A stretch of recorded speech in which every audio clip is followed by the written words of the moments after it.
We received more interest in this webinar than we have in any of our webinars in the past, with 195 people signing up. And so whether you're watching this live or after the fact, we're really happy that you're with us.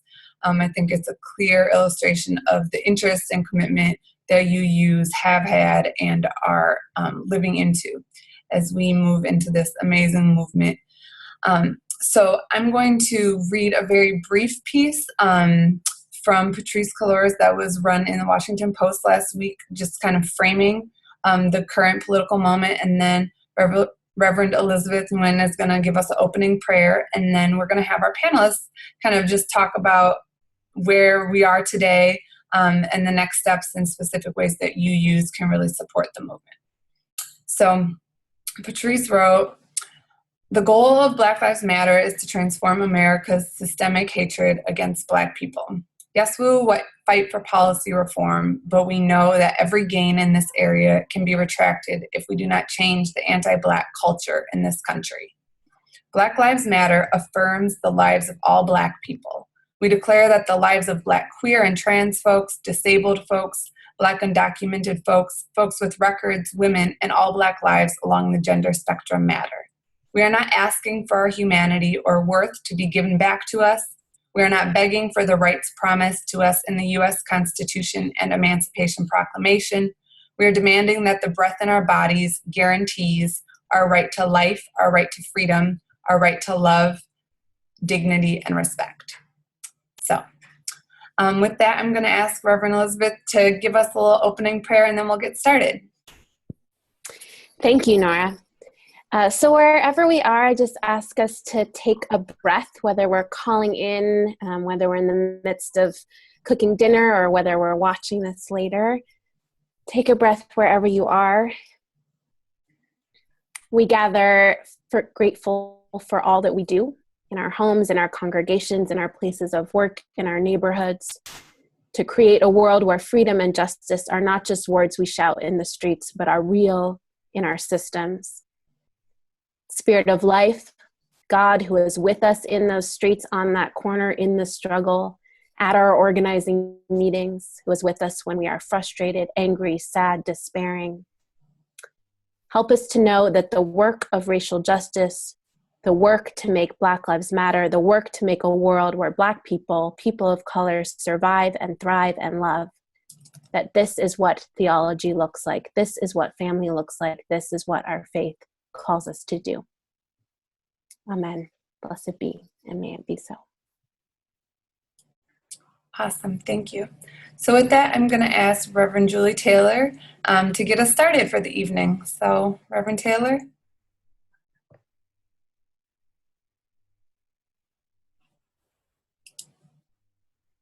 Oh, Julie. All right, well, okay. So, Elizabeth, would you be willing to start us off while we wait? Sure. Awesome. Thank you so much. Sure. Of course. So I'm Reverend Elizabeth Nguyen. I'm the Leadership Development Associate for Youth and Young Adults of Color at our Unitarian Universalist Association. And I had the blessing and honor to be able to witness the powerful organizing happening in St. Louis, both among Black Lives Matter activists, activists for racial justice, and also by Unitarian Universalist folks in the region and locally. And of course, those groups are not the same often. Those are the same folks doing that amazing work. A couple weeks ago at the anniversary of Mike Brown's murder, and also the anniversary of this uprising for racial justice that is building on all of the movement work that has gone before. And I felt called to be there because in my role as Leadership Development Associate for Youth and Young Adults of Color, I see the ways that Unitarian Universalist youth and young adults of color are subject to the same racial profiling, violence of white supremacy, police brutality that is everywhere, in the same way that Ferguson is everywhere.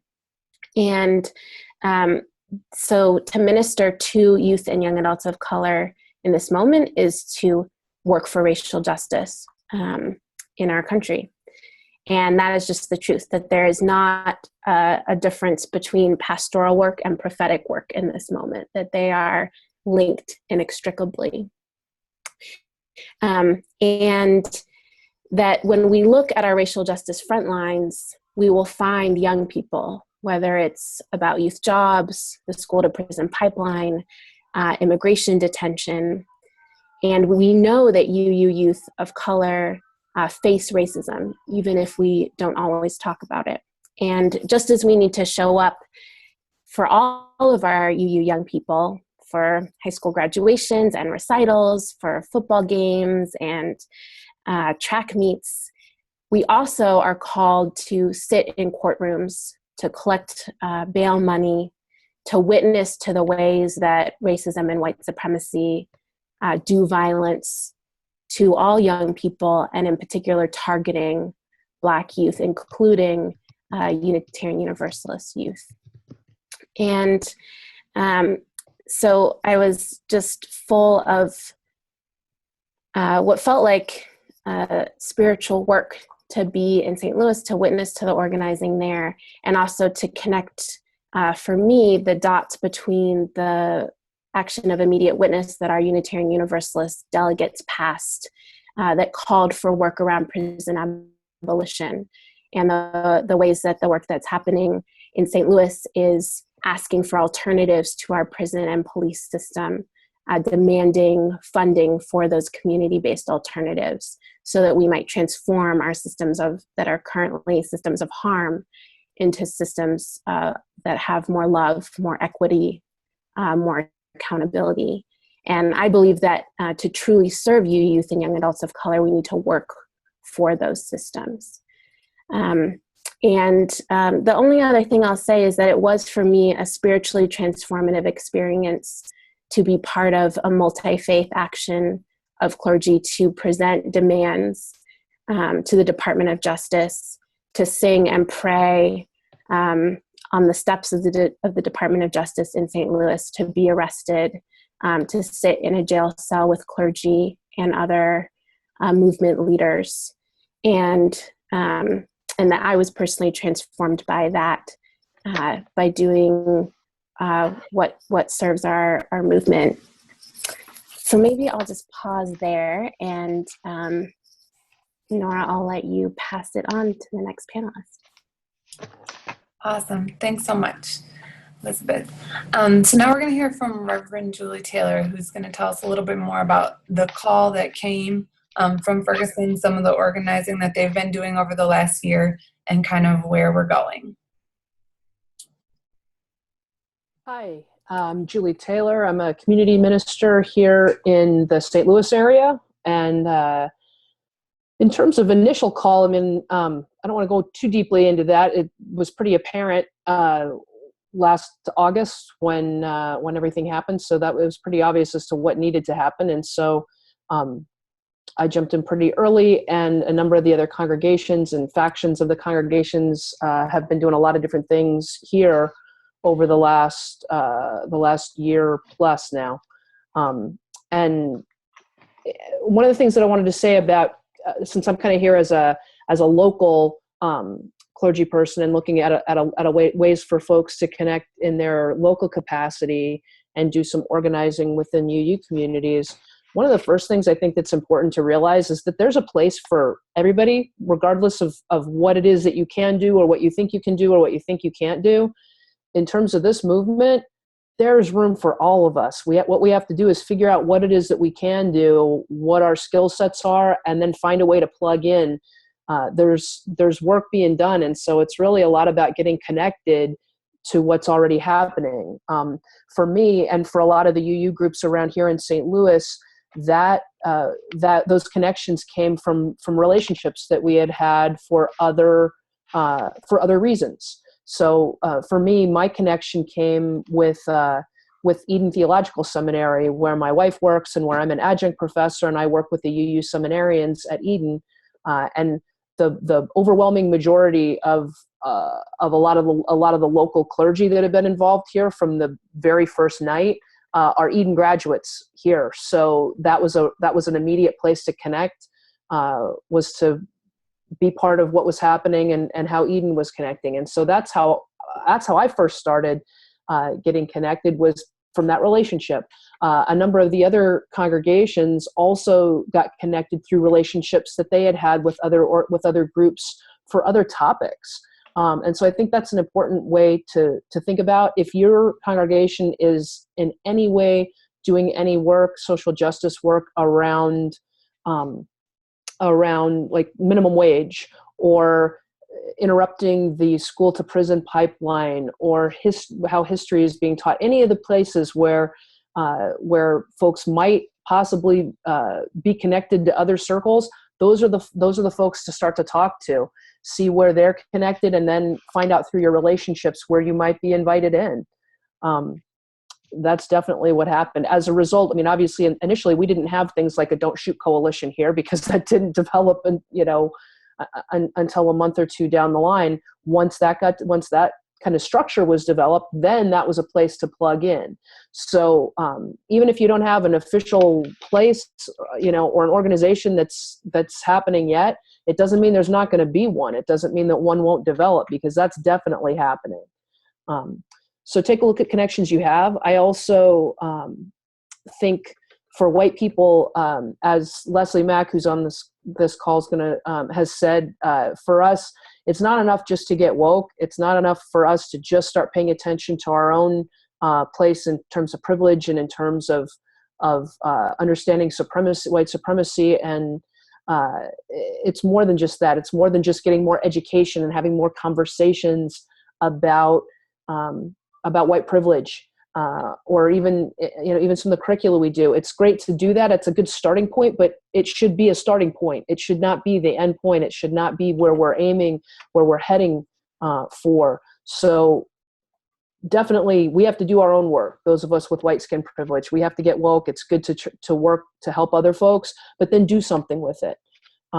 Some of the things that you might be able to do that you may not realize, well, what can we do? We're a small congregation, or only part of our congregation is interested, or any of those kinds of what could seem like barriers.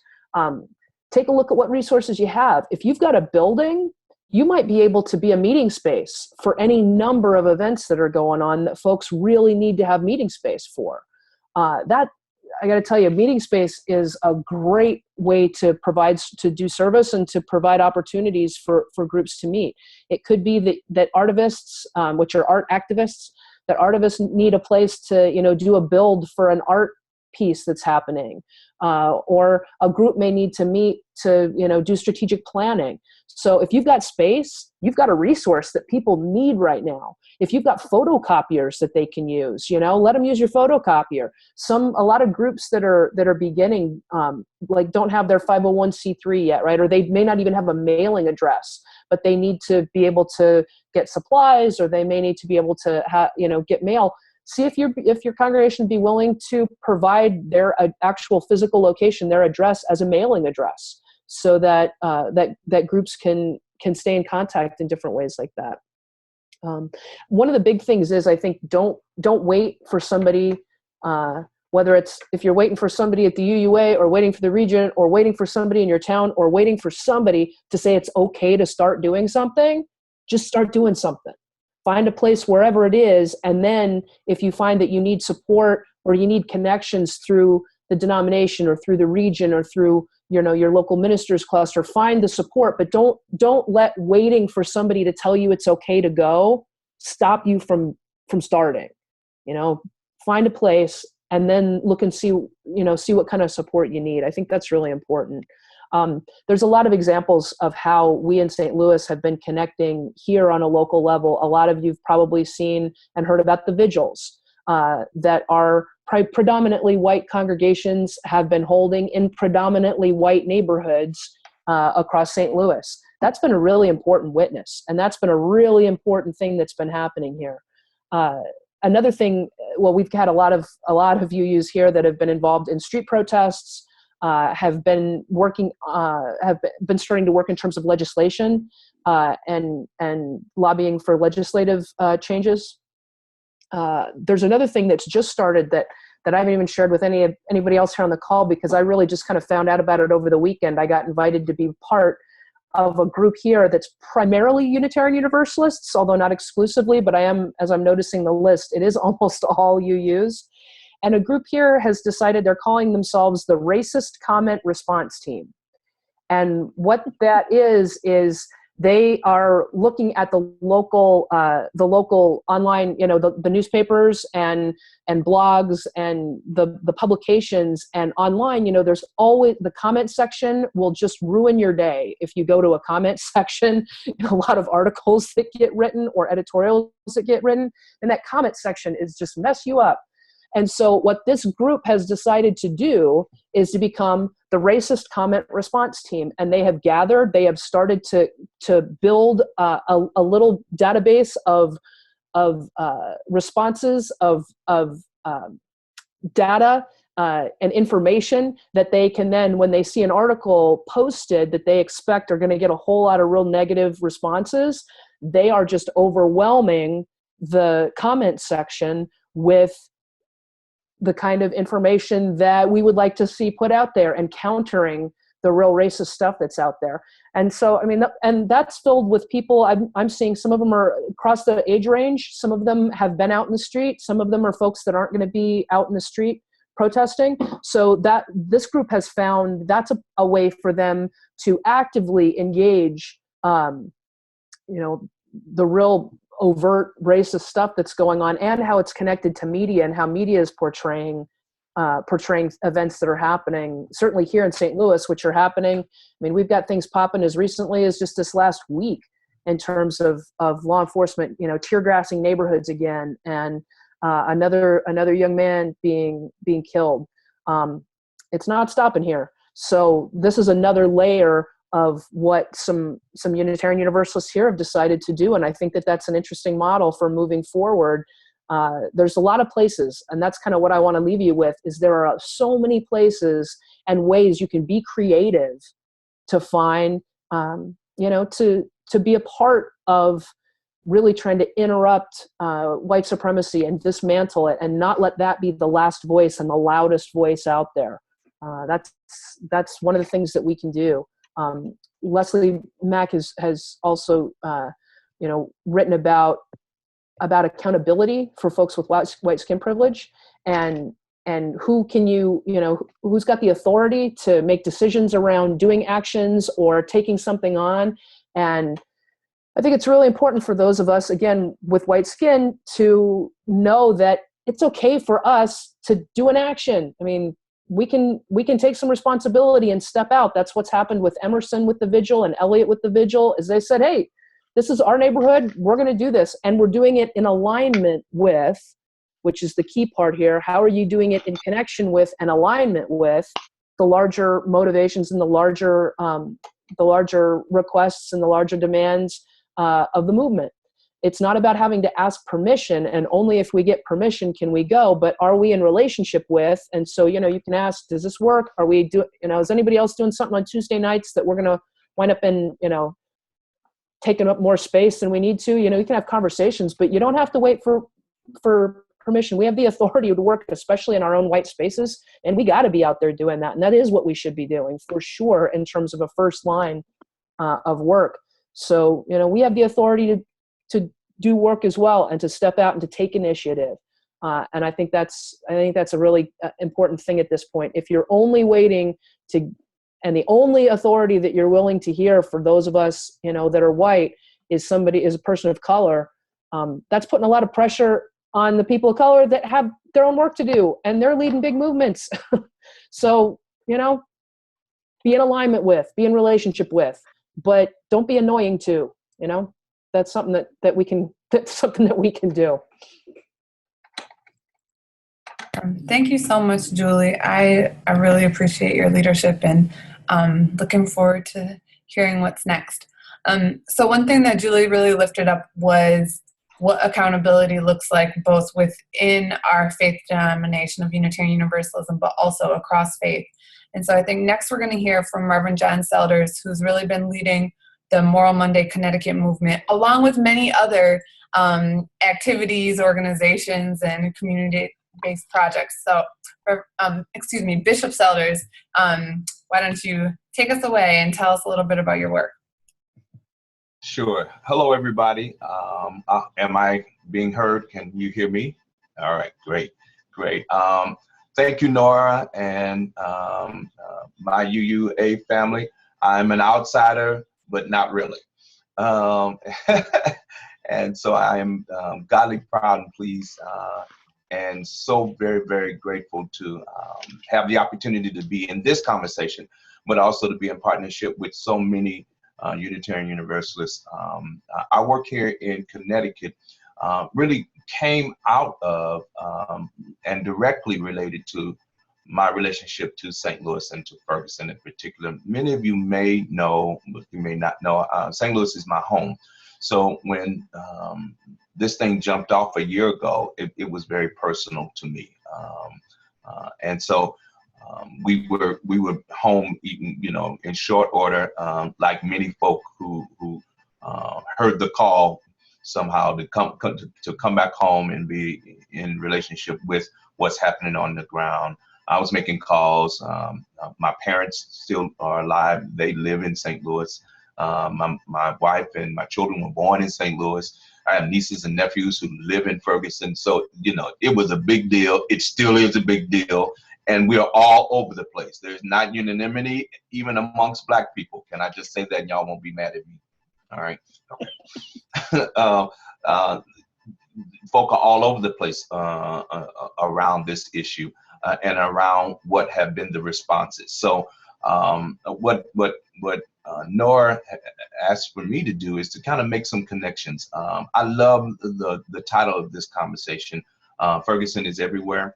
It made me immediately think of Dr. King, who talked about where there's a threat to justice anywhere, it's a threat to, you know, justice everywhere. That quote goes something like that. And what has happened for us here in Connecticut in particular, I was so moved and so upset and so fired up. You know, the kids have the young people have a chant down in St. Louis. Excuse me for my irreverence, but they say we shut shit. Who shut shit down? We shut. Well, yeah, I came back fired up in Connecticut, ready to shut some stuff down, right? And was invited to a meeting with clergy, and it was one of those clergy meetings. For those of you who are on this webinar who are clergy and you've been in them good old church, you know, faith leader meetings. They are some of the most boring. Anyway, I won't characterize them as in a pejorative, but yeah, this one was one of those kind of meetings, and I just had enough. I had just come back. My wife and I were in St. Louis during the non-indictment announcement of Eric Garner, which happened, if you all remember, about a week after the non-indictment of Darren Wilson. And so in Ferguson. So I just come back, went to a meeting, and they were talking the same old here in Hartford, Connecticut, which is where I live.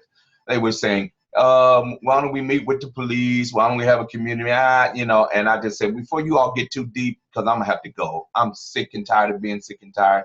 The Fannie Lou Hamer spirit came over me, and I just had enough. Personally, my wife was in the room. And I said, you know, that phrase that says something like, it's insanity to believe you keep doing the same thing, expecting different results. And so we started organizing. That meeting created the impetus for us to begin to do work, not just here in Hartford, but in fact, over the entire state. And it led to a couple of different actions, along with some mini actions. In June 8th, 17 of us got arrested, and we shut Hartford down, doing a Black Lives Matter rally in downtown Hartford, along with just, you know, from that kind of action to over the weekend, we had what we have some stealth teams that are engaged in frisky behavior at public restaurants and such, using the tactics that are being used across the country. And there's more to come. We are determined to keep police violence and overreach. And for us, while we haven't had, you know, in recent years, killings like that are happening in Ferguson, we've had tasings and we've had shootings, and we've had questionable processes and procedures being used by police and other authorized authority. We're a state capital, and so we have state police to be involved. We have the Capitol Police that are involved. So things happen, and we've begun to question. We've been at the legislature asking questions, and there's a conversation, and in fact, a bill that got passed. I would like to say we were part and parcel to some of that activity. That a bill got passed in the state legislature around cameras, body cameras for law enforcement officers, et cetera, et cetera, et cetera. Not that that's the be all and end all, but that here's another way you can get maybe proactive. I heard Reverend Julie speaking, and I want to echo that. That even in your towns, your cities, your states, there are ways in which you can plug in. We chose to plug in vis-a-vis the More Monday movement that Bill Barber and others had begun down in North Carolina, and coupled that with the Black Lives Matter movement. So our issues are somewhat broad. They are certainly interconnected. When we're talking about police violence or overreach, we're talking about the prison to school to prison pipeline. We're talking about mass incarcerations, which leads us to poverty and jobs and homelessness. So our plate is full, and yet what continues to be the impetus and continues to call us forth is this idea that where there is this threat of injustice vis-a-vis Black people in particular, so I'm blessed to be involved. I'm pleased to be involved, and certainly would be willing to talk about our specifics as this conversation moves on. But I'm gonna get out the way and let others join in. Awesome. Thank you so much. So much appreciation and gratitude. Awesome. So you might be wondering what this means for your work. So we wanted to include a couple folks, both from the youth side of things, who are doing local and regional organizing, as well as people who are doing national organizing. So next we're going to hear from Reverend Lisa Presley, and then we're going to close it out with Leslie McFadden from the Ferguson Response Network. If you're listening in, which I think all of you are because of the blessings of technology, if you have questions, we would like to invite you to tweet them at us, and we're at Side of Love, or you can email them to us at love, L-O-V-E, @uua.org.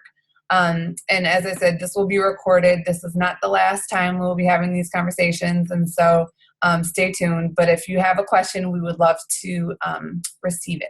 So Lisa, can I have you talk a little bit about your work? Absolutely. And I'm sorry, I'm getting a feedback on my own, so I'm trying to see if that... Anyway, I'll try to not listen to myself. So anyway, sorry, this is driving me crazy. I'm going to try to plug into my other sound. No problem.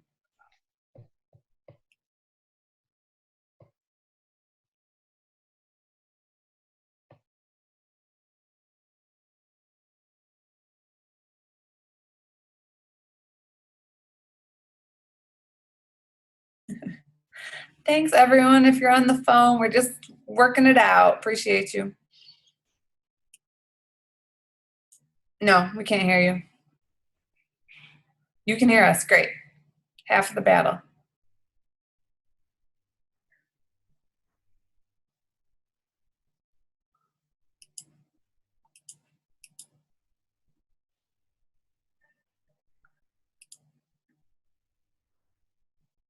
Can you hear me now? Yes. Great. I can't hear you, but you can hear me. So yes. That's great. Half the bottle. So I'll just talk, and then I'll try to figure out how to listen to you all later. I am part of the UUA staff that serves the Mid-America region, part of the regional staff. And one of my jobs in this is to look at issues around intercultural competency and help our congregations do that, as well as just other responses to situations that come up and working with your congregations. one of the things we as Mid-America staff have decided is that social justice, and in particular racial justice, needs to be a part of everything we do. And so we don't have one person whose job it is to do this, but we all are participating in different ways to try to make it come alive. And in every presentation we do, we always talk about racial justice and other social justice. Even if we're just talking about board governance, we link that to racial justice as well. And because there's only 6 of us that cover a region from Michigan through the Dakotas in the north half of the country, we realize that we don't have the capacity to be able to be the organizers of events on our own. And so we see our job as supporting congregations, and in particular clusters of congregations who are coming together on important social justice issues.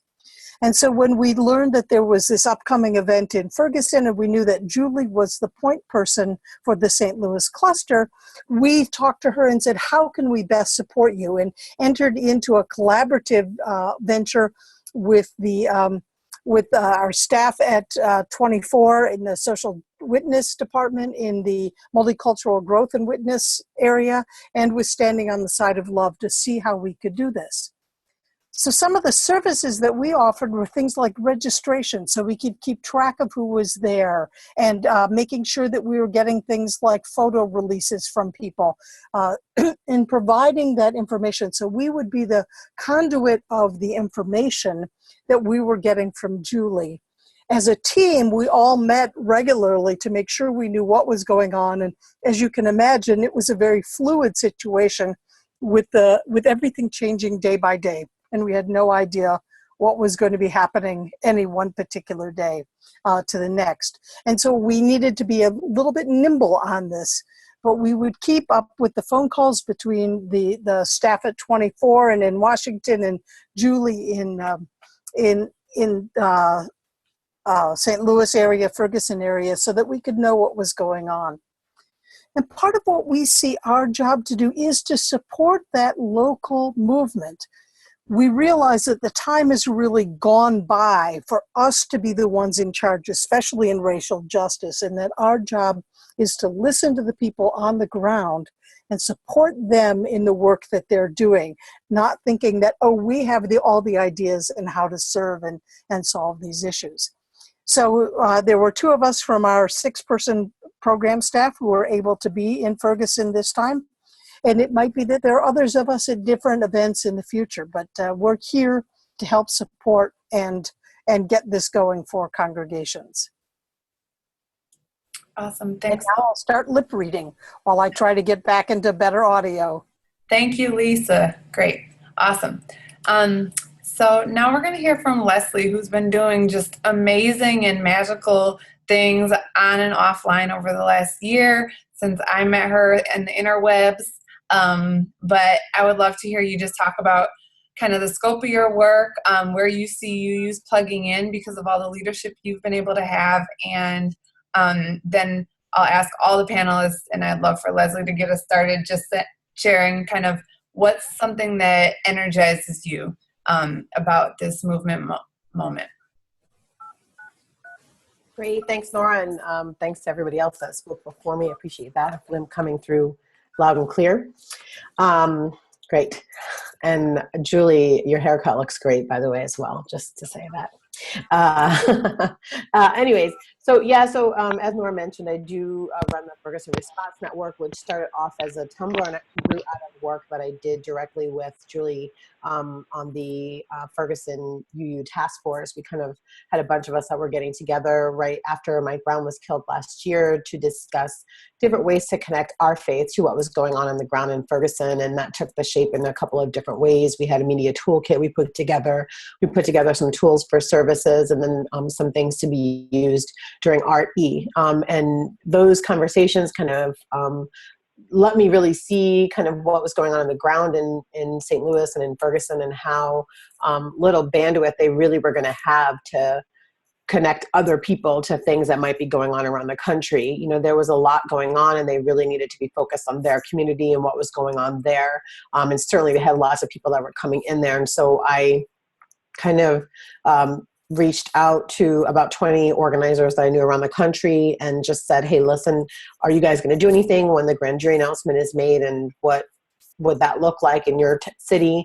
And just threw them up on the Tumblr and allowed people to add their own dates to it. So that was kind of the start of the Ferguson Response Network, and really was just filling a need of connecting people together under this auspices of supporting the people of Ferguson and showing our support for them. And obviously this movement has grown out of that moment into a much larger wave and demand for Black Lives Matter in this society and in society at large. So now I spend most of my time just making sure that I'm continuing to make those connections and making sure that people are aware of what's going on in their cities, amplifying any campaigns or any pushes or calls to action that come through from any place in the country that have to deal with Black lives and lifting them up. And obviously I work with a lot of UUs just talking about these issues in our faith and what our role is as people of faith as Unitarian Universalists. And so, from my perspective, and, Julie was kind enough to quote me a couple times there, but from my perspective, I do think that we're called by our principles, quite specifically, all 7 of them, to show up for the Black Lives Matter movement. And how that takes shape is certainly different for each of us. I'm also a really big proponent of knowing that this movement is very different from previous ones because it's one that starts internally. And so it's really important that we put the emphasis of that in our congregations as well. It's internal work that happens, and then you're able to bring that work to the outer society. But I think that as the internal work takes place, not just internally in each individual, but in each community, in each congregation, in each faith, in each school district. We're fighting against institutional and structural racism and supremacy that has been pretty much a blanket over everything that's happened in this country over 400 years. And so that's going to take a lot of heavy lifting, not necessarily in one space, but across all of our society, all lifting in the same direction together. And so when Julie says that I'm really calling people and white people, of course, to step up, what that looks like to each white person is very different. But I know that by the nature of supremacy and what white privilege means in our society, there are rooms, there are meetings, there are areas that only white people have access to in this country. And so it's really important that people that are white and are looking to get involved in this moment and in this movement take a look at their lives and see where these places of privilege exist. And what would it look like for them to show up for Black lives in those spaces? What are the ways that they see supremacy seeping into their everyday lives, whether it's at their dry cleaner or it's in the history book that their child brings home from school? And where are they willing to make a stand and decide that, nope, I'm going to do something about this issue? So that's what I would start off with, just to say where I would suggest people go and what needs to be done, generally speaking. As far as what energizes me, I'm lamentably considered an elder to most of the people that I worked with, which is kind of crazy. But so for me, the young people really energize me. I mean, they're incredibly just smart and incredibly energized, and just really, they think about things in a way I never would even dream of thinking of the world and what a world could look like when Black Lives Matter. And so to me, that's been the most energizing thing about the work that I do. Amazing. Thank you. Thank you. No problem. So if I could appreciate all the people emailing and tweeting us, because we got some questions. So I guess I'll throw a couple out, and then also if you want to tell us what energizes, inspires, or grounds you, that would be welcomed as well. So we have one question from Jackie Williams that I think is directly for Elizabeth probably, and she says, has or will anything be done from the UUA Youth and Young Adult Office to share how the youth created the action of immediate witness around Black Lives Matter as an opportunity for local youth groups to replicate or join in? So I don't know if that's something that's already been discussed, but oh no, Elizabeth, did we lose you? Okay, well, all right. We'll wait for her to come on back. Another question we got from Vera Leone. She says, how do we balance our congregation's inward education, specifically around white identity development, with outward organizing in solidarity with the movement? And this is specifically around a predominantly white congregation. So I think, Leslie, you already started speaking to that, but I don't know if folks want to talk about kind of like the both and how congregations or organizations that they're part of have grappled with those two things as priorities.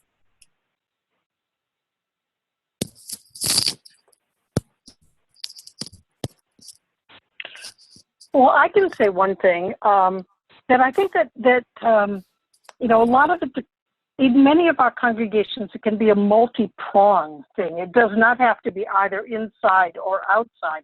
For example, I know that our congregation in Des Moines, Iowa, is involved in a witnessing whiteness curriculum program, so that they internally, several of the white members can think about and look at what is their privilege and begin to analyze that for themselves. And as part of that, they're doing a variety of different things as a way of helping the congregation move along. And so that I think there's really an important thing, conversation for white people to be having with other white people, and that the showing up in the movements is great. And then, you know, and if that's all you can do, that's probably great, because so many people so many white-skinned people in our congregation really don't understand the whole nature of privilege and don't understand this. And I find I get into more conversations about my Black Lives Matters button with white people than I do with anyone else. And that's the kind of education work we need. For many of our congregations, it's the internal work that will help them then be able to do that external work, which is also important. But if you have to choose one or the other, it might be that working with the white people within the congregation to help understand and unpack racism, white privilege, and then because out of that will then come the awakening that there's really something that needs to be done to change the structures and systems of inequality in the country. Thank you, Lisa. I have one addendum to the question that was just as a facilitator. I would also love to have people explore or talk about how they've seen congregations both focus on doing that kind of intentional identity development for white folks while also making space for identity development and leadership for people of color who are already in our congregations. Because as we've seen, the two things have to happen, right? And so oftentimes we have spent a good amount of time actually working on white identity development in some congregations, almost to the expense of the experience of people of color who are already with us. So just an addendum. Julie, I saw you about to say something. Well, I don't know that I have anything necessarily around the addendum, but actually this may fit into it. I think one of the pieces that we have to just remember, because first of all, not everybody in most of our congregations are going to be connecting or wanting to look at white privilege, white identity, looking at the IDI, looking in to see what piece race plays for themselves. So waiting for everybody to get on board is going to be a long wait, and it ain't going to happen. So recognizing that, also recognize that we are in covenanted community. That is who we are as Unitarian Universalists. So we agree to certain behaviors and certain ways that we treat one another, and sticking around at the table even when we don't all agree. That can be a difficult piece, but it also gives us our grounding as to why we're doing this as part of our faith, not separate from, but really as an integral part of our faith. So one of the pieces is, for those of us, well, probably for everybody, is that uncomfortable, and that's part of the development in terms of understanding whiteness, understanding racism, understanding privilege and supremacy in this country, is that there's going to be a point where we get really uncomfortable with that. For those of us that are white, we're going to get real uncomfortable and not know what to do with it. And that's where our covenanted community can really come into play. And this is where we can use our congregations, we use our faith communities to be with us while we survive our uncomfortability at recognizing what we're a part of and what we may be perpetrating unintentionally. So I think that's just a piece specifically around being UUs, that we need to really recognize the tool of covenanted community. If we've got behavioral covenants in our congregations, take a look at them to see how, you know, we can be in right relationship with each other, not to police everybody, but to be truly in right relationship rather than a slap on the hand because you didn't do this perfectly.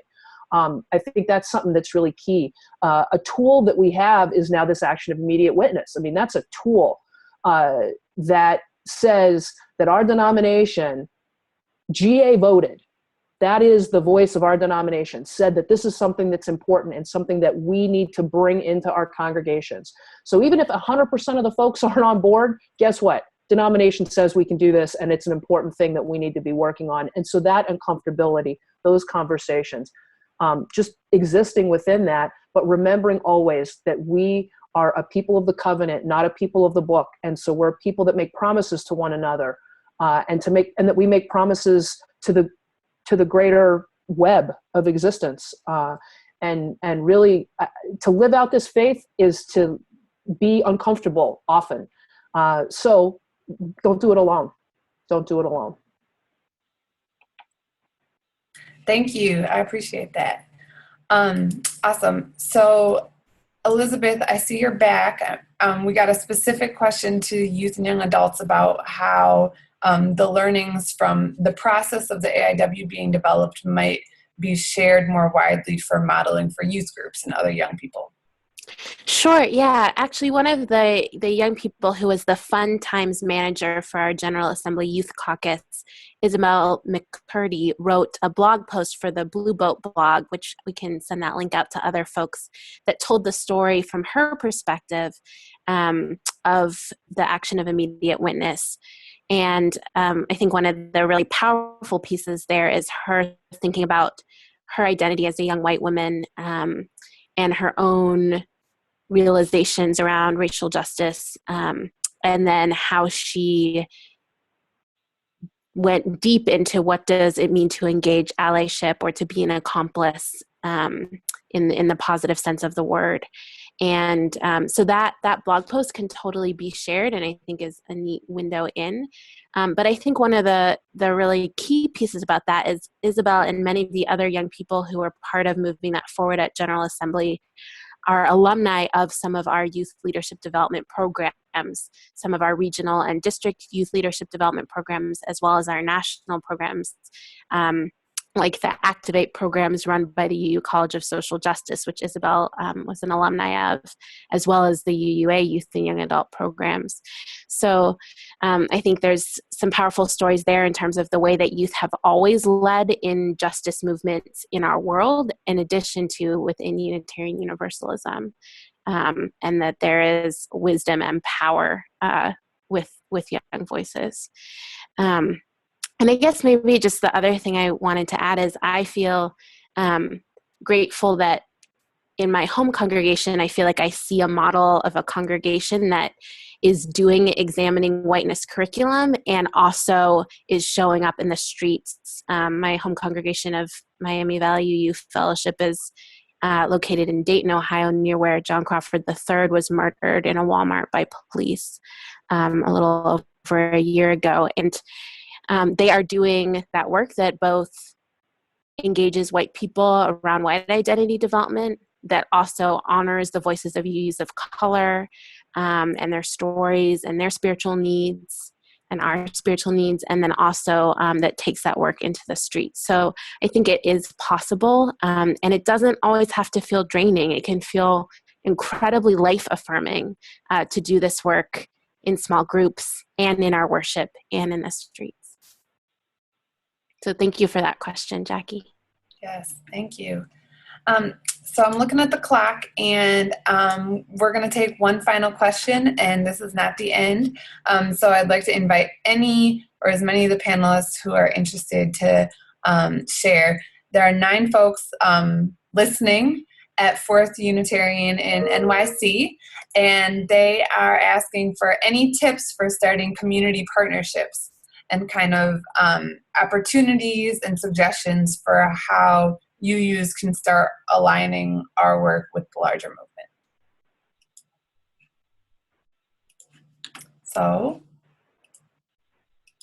Well, I guess I can start. I would say one is obviously look at what's going on in your neighborhood and your community already. If you're in New York, there are a plethora of amazing organizations. There's a BLM chapter there. I think there's actually multiple. There is Justice League NYC, which does amazing work, just to name a couple of, off the top of my head, a couple of organizations that do some amazing work there. But I also would, the big thing also about the work that any organizer does is that it's really not about what we want to do, but it's what the communities that we serve need done. So that would be my first thing, would be to decide what community you're trying to work with, and listen to them.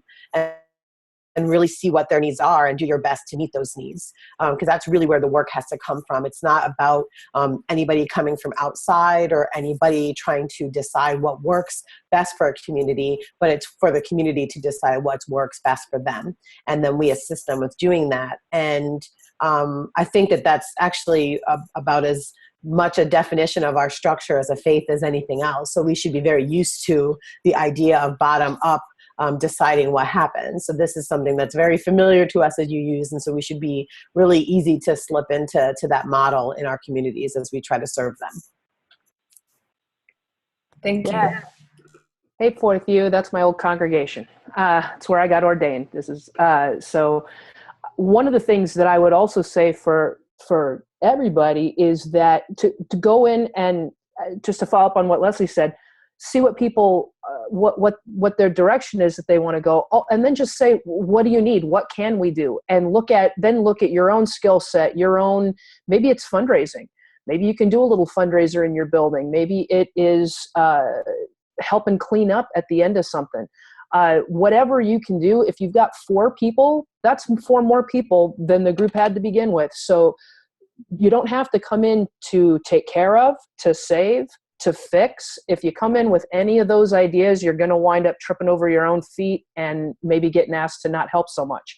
So really go in, see what is needed, and then do anything, whatever it is. The more that you just are able to really come in a place of service, of bringing whatever tools and whatever skills that you may have to support what's going on.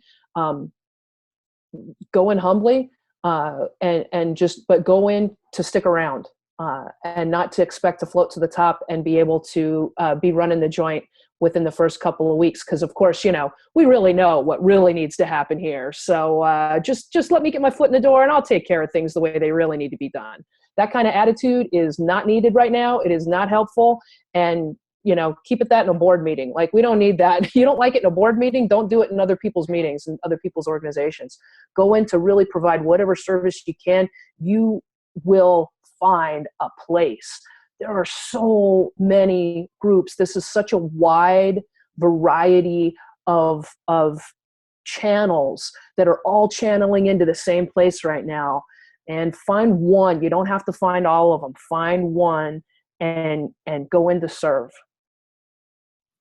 Just to jump in, sorry to jump back in, but just another point is that I think a lot of people have a misconception that the movement for Black Lives is only about police brutality. And so that's another piece that I would like to lift up and just say that, the ways that Black lives are affected by supremacy are as wide as our society is. So maybe your congregation is more equipped or more comfortable working with in the education side of things. Maybe it's the healthcare, maybe it's housing, maybe it's gentrification. There's so many, maybe it's food insecurity. So there's so many things and so many ways that the issues that affect Black lives can be addressed. And police brutality is obviously an emergency level one, but it's not the only one. And so it's really, as Julie said, looking at your congregation, looking at the skills and the resources you have and matching them up with a place where that need can really be utilized.